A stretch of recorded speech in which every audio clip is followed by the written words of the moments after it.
Merci d'écouter la radio nationale du Mali. Il est 13h à Bamako.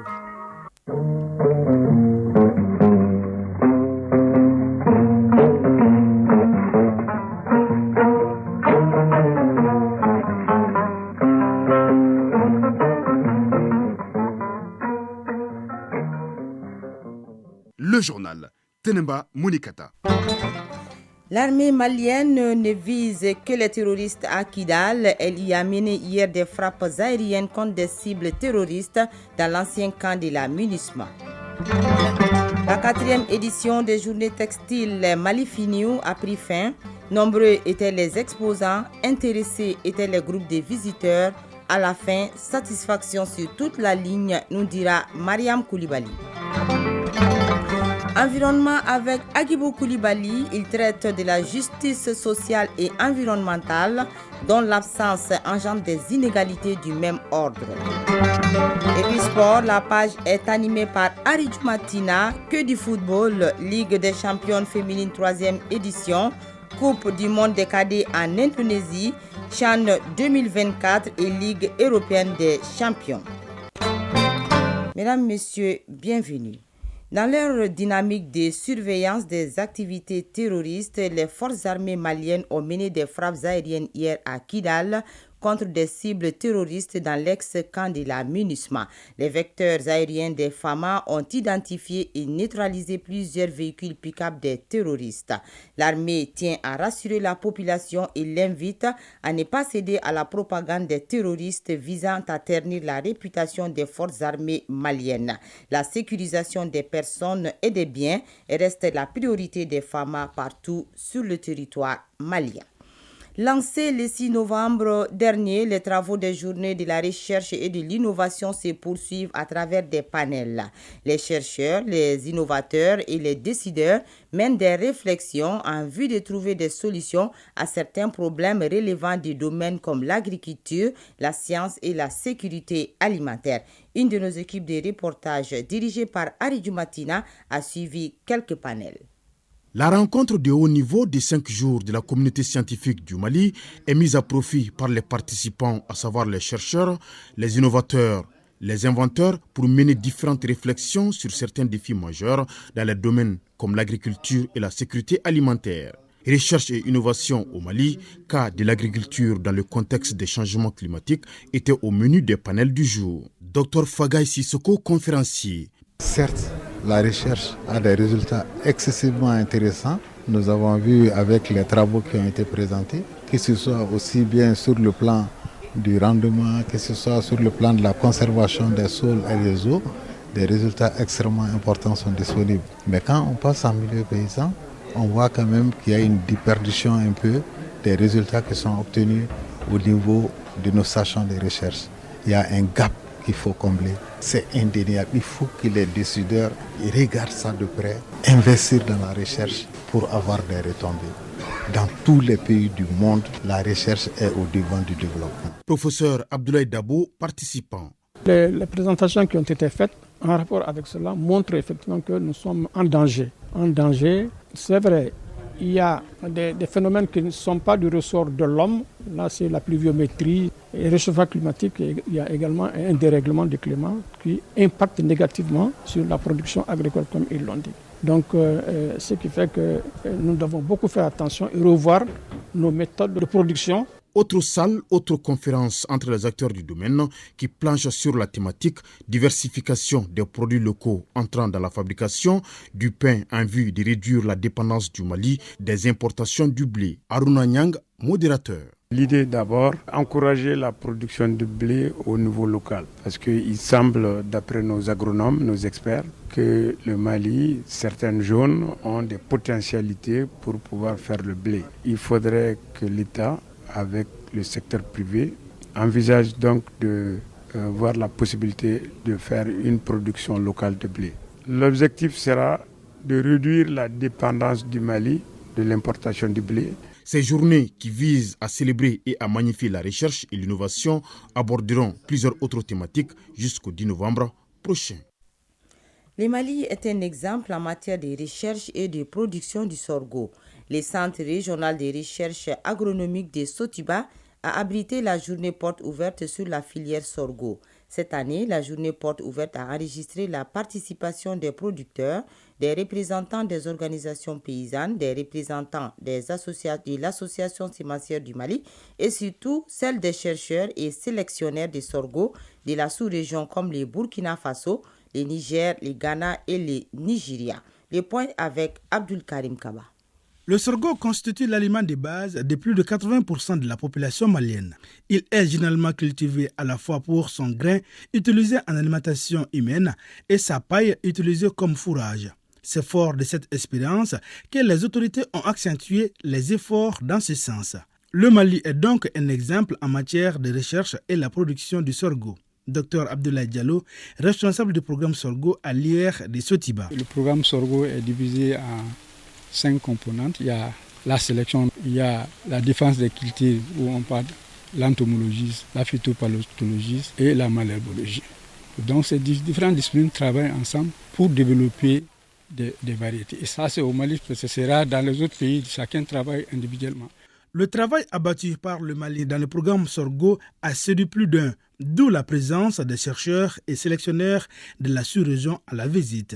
Aïcheta Mamadou, sélectionnaire sorgho Niger. C'est tout simplement parce que le Mali, en termes de sélection du sorgho, est un programme très avancé dans la sous-région. Notre expérience est basée sur le Mali. Docteur Boula Nebi, directeur pays des CIMIT au Sénégal. On a évalué tous les programmes en Afrique de l'Ouest, en Afrique centrale, pour voir quel programme peut aider au niveau régional à développer les variétés dont les producteurs ont besoin.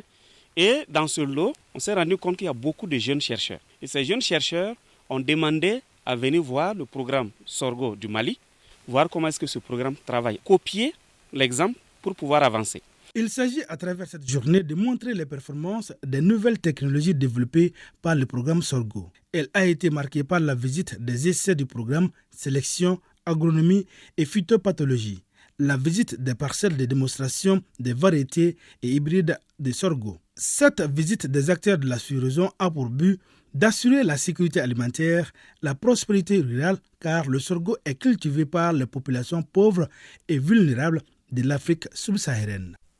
Rideau sur les activités de la 4e édition des Journées textiles du Mali, appelée Mali Finion. L'événement a enregistré la participation d'une centaine d'exposants et des milliers de visiteurs. Une satisfaction tant pour les organisateurs, les exposants que les participants, nous dit Mariam Koulibaly. La journée textile du Mali, Mali Finion, 4e édition, ferme ses portes sur de bonnes notes. C'est là après 4 longues journées marquées par une foire artisanale, des conférences de débat, des défilés de mode, des prestations musicales et autres. L'événement a enregistré la participation d'une centaine d'exposants venus de différentes localités du pays et des milliers de visiteurs. Cheikh Oumar Sangaré, président de la commission d'organisation Mali Finion. En termes de mobilisation, nous avons 2 fois plus de visiteurs par rapport à l'année dernière. Et cette année, ce qui nous a beaucoup plus impressionné, on a un nombre très important de visiteurs occidentaux. Donc en termes de bilan, on peut dire que Mali Finion a amorcé sa maturité. Ces journées destinées à perpétuer le savoir-faire des artisans maliens dans le domaine vestimentaire mettent en avant le consommé malien. Ces années, l'art culinaire était de la fête et le concept est apprécié à sa juste valeur. Ibrahim Souleymane Tunkara, restaurateur. La 4e édition a donné une valeur parce qu'à chaque instant que les gens sont venus ici pour voir qu'est-ce qui se passe pour Mali Finion, ils ont à côté de Mali Doumouniou. Nouhoum Tapili, parrain. Il est important de compter sur ses propres ressources. C'est pourquoi nous devrions avoir le génie propre pour pouvoir développer, consommer ce qui est de chez nous. Et ce festival en a démontré exactement tout l'éclat et toute l'importance. La cérémonie de clôture a été marquée par la remise d'attestations aux participants et les organisateurs se projettent déjà sur la 5e édition. Saisie en 3e région de 400 briques de cannabis d'une valeur de plus de 20 millions de francs CFA. C'est une prouesse de la direction régionale de l'Office central des stupéfiants. Une opération réalisée le 6 novembre dernier dans la ville de Sikasso. 4 personnes sont interpellées.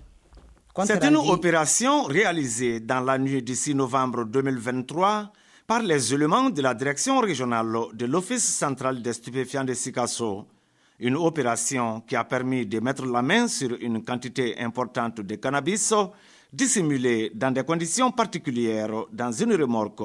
Lieutenant-colonel Moumin Bengali, directeur régional de l'Office central des stupéfiants de Sikasso. Sous le châssis de la remorque, une quantité importante de cannabis se chiffrant à 400 briques pour une valeur marchande de 20 500 000 francs CFA. L'interpellation a concerné 4 personnes qui sont aujourd'hui gardées dans un lieu sûr en attendant la fin des enquêtes. Ces présumés seront ensuite présentés au procureur du tribunal de grande instance de Sikasso. Les produits saisis seront purement et simplement incinérés. Lieutenant-colonel Moumin Bengali, directeur régional de l'Office central des stupéfiants de Sikasso. Tous les produits que nous saisissons ne peuvent qu'être détruits. L'Office central des stupéfiants, où qu'il soit, est doté en moyens adéquats par les autorités de la transition afin que la sécurité de la population puisse être préservée. Au bilan du premier semestre 2023 de la direction régionale de l'Office central des stupéfiants de Sikasso, on note 19 procès-verbaux établis et 30 personnes interpellées. Des quantités importantes de cannabis, des produits pharmaceutiques contrefaits, des matériels et produits en lien avec la chicha ont été également saisis. Sikasso, Moustapha Doumbia et Amadou Dolo pour l'ORTM.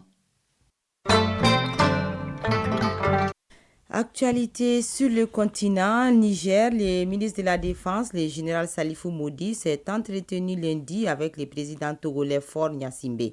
Cet entretien s'inscrit dans le cadre de la médiation entre le Niger et la communauté internationale, notamment la CEDEAO. Le président togolais a été choisi comme médiateur. Son ministre des Affaires étrangères, Robert Dussé, a indiqué lors d'une conférence de presse que son pays est prêt à aider en tant que facilitateur du dialogue entre le Niger et la communauté internationale. Le général Moudi a remercié le président togolais Faure Gnassingbé pour son engagement dans la médiation. Sénégal, la Cour de la CEDEAO prendra une décision le 17 novembre prochain concernant la réintégration de l'opposant politique Ousmane Sonko sur la liste électorale. L'information a été donnée lundi par la Cour ouest africaine. C'est suite à la demande des avocats de Ousmane Sonko. Ce dernier a été radié de la liste électorale par le ministre sénégalais de l'Intérieur qui a refusé de lui donner la semaine dernière les documents essentiels pour son parrainage. Le ministère de l'Intérieur tunisien a annoncé hier l'arrestation de 5 terroristes, qui s'étaient échappés de la prison il y a une semaine. Ils ont été incarcérés de nouveau grâce à la collaboration entre la population et les forces de défense et de sécurité tunisiennes. Pour le président Kais Saied, ces individus se sont échappés de la prison grâce à une opération planifiée à l'intérieur et à l'extérieur depuis des mois. Aussi, le directeur de la prison et 2 directeurs généraux du ministère de l'Intérieur ont été limogés.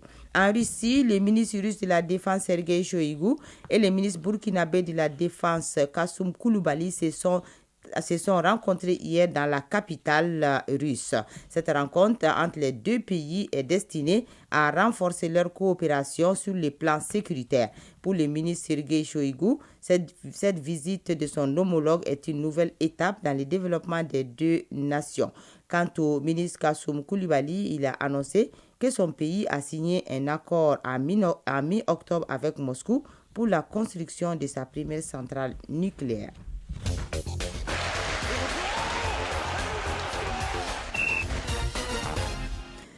Page sport avec vous, Aridou Matina. Bonjour. Bonjour, Teneba Monikata.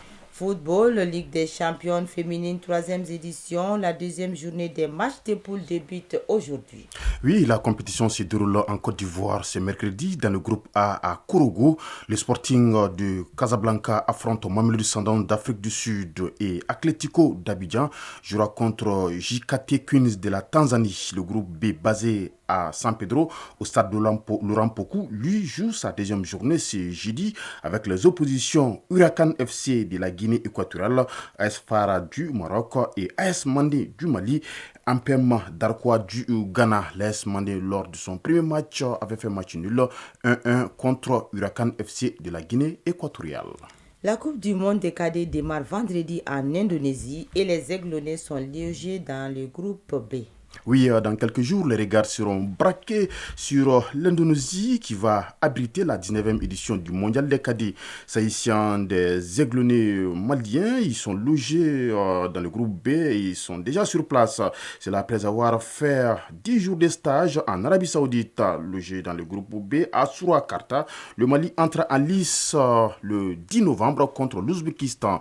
Les Aiglonnais affronteront ensuite l'Espagne le 13 novembre avant de jouer leur troisième et dernier match de poule contre le Canada le 16 novembre. Signalons que le Mali a joué la finale de cette compétition, c'était en 2015 contre le Nigeria d'un certain Victor Osimhen Kodjisibi et Sidi Modibo Dambélé sont nos envoyés spéciaux à cette compétition de la Coupe du Monde des cadets en Indonésie. CHAN 2024, la compétition sera ouverte à tous les joueurs évoluant en Afrique. Oui, le championnat d'Afrique des Nations est en passe de connaître une nouvelle réforme. Lancée en 2009 par la Confédération africaine de football, le CHAN ne devrait plus être réservé exclusivement aux joueurs évoluant dans le championnat de leur pays. Mais avec cette réforme, tout joueur évoluant désormais en Afrique pourrait participer à cette compétition avec leur pays. Ligue européenne des champions, la 4e journée des matchs de poules s'achève aujourd'hui. Les rencontres du jour concernent les groupes A, B, C et D. Leader incontesté du groupe A, le Bayern Munich et son attaquant redoutable Harry Kane. Voilà, le Bayern qui a déjà gagné ses 3 premiers matchs pourrait se qualifier ce soir pour le 8e de finale en cas de victoire ou même de nul contre Galatasaray d'Istanbul. Dans ce groupe, Manchester United se déplace chez les Danois du FC Copenhague. United 3 points se relancerait en cas de succès. Et quant au FC Copenhague, 1 point, une défaite serait synonyme d'élimination. Les Anglais d'Arsenal pourraient décrocher leur qualification ce soir s'ils s'imposent à domicile face aux Espagnols du FC Séville qui n'enregistrent que 2 points après 3 journées. Le Racing Club de Lens qui compte 5 points pourrait également se qualifier s'il gagne chez le PSV Eindhoven des Pays-Bas et si au même moment Arsenal l'emporte face au FC Séville. Avec 9 points dans son compteur, le Real Madrid reçoit ce soir le Sporting Braga du Portugal qui, même un nul, qualifie le Real Madrid. Au même moment, Naples affronte Union Berlin d'Allemagne et dans le groupe D, il y aura Real Sociedad, Benfica, Lisbonne et Salzbourg, Inter Milan. Avec 7 points tous deux, la Real Sociedad et l'Inter Milan pourrait se qualifier ce soir en cas de victoire. En tout cas, des belles affiches en perspective.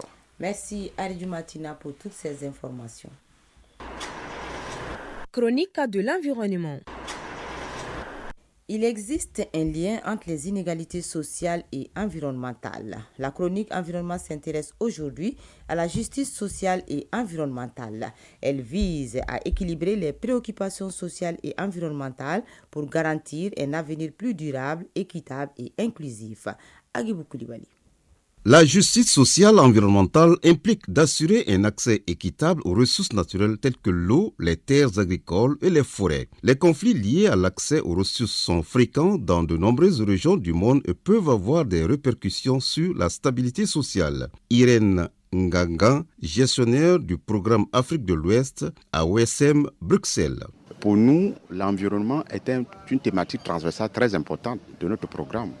Pourquoi ? Parce que nous nous rendons compte, comme vous le voyez, que le changement climatique, c'est un aspect qui affecte la question de la protection sociale. Les changements climatiques vont aussi impacter le monde du travail environ 14 millions d'emplois pourraient être perdus en 2030 en Afrique. Voilà un seul exemple. Le changement climatique constitue donc déjà un risque social pour l'accès à la protection sociale. Le changement climatique a des impacts disproportionnés sur les communautés les plus démunies, entraînant souvent des déplacements de populations dus à des phénomènes climatiques extrêmes. Des mouvements et des organisations travaillent activement à la convergence de la justice sociale et environnementale. Les mouvements sociaux ont un rôle à jouer. Pourquoi ? Parce que la question de l'environnement, avant tout, c'est une question d'inégalité. Par rapport à l'accès aux effets écosystémiques, c'est une question d'inégalité. Et inégalité sociale, inégalité environnementale vont de pair. Le deuxième aspect à tenir compte, c'est que la question du changement climatique est multidimensionnelle et multisectorielle. Elle touche plusieurs secteurs. L'agriculture, la santé, l'énergie, c'est des aspects qui sont très importants. Nous ne voulons plus utiliser l'énergie fossile. Qu'est-ce qu'on propose en alternative ? Du coup, il faut mettre en place des mécanismes parce que la question donc, de transition écologique va engendrer aussi, certes, la création de nouveaux emplois, mais aussi des pertes d'emplois. Donc il faut mettre en place des politiques qui permettent la reconversion. Le second point d'ancrage, c'est ce qu'on appelle la protection sociale adaptative. Cela veut dire que l'environnement devient comme un risque social. Vous avez un paysan dont le champ est inondé, qui n'a plus de revenus. Qu'est-ce qu'on fait de ce paysan ? Ou alors un paysan, un éleveur dont le cheptel a été dévasté à cause des effets d'inondation et à la sécheresse, il n'a pas accès au pâturage. Qu'est-ce qu'on fait ? Donc le système national de protection sociale doit prévoir des mécanismes qui permettent ces points-là. La justice sociale environnementale est interdépendante. La lutte pour un environnement plus sain et durable ne peut être complète sans prendre en compte les inégalités sociales qui persistent. Merci Agibou Koulibaly. Ainsi s'achève cette édition présentée par Tenemba Mounikata, mise en onde assurée par Alimata Ouattara, mise en ligne par Marcel Tessougué, réalisation Adam Maïga, coordination Ousmane Dao. Merci à vous de nous avoir suivis.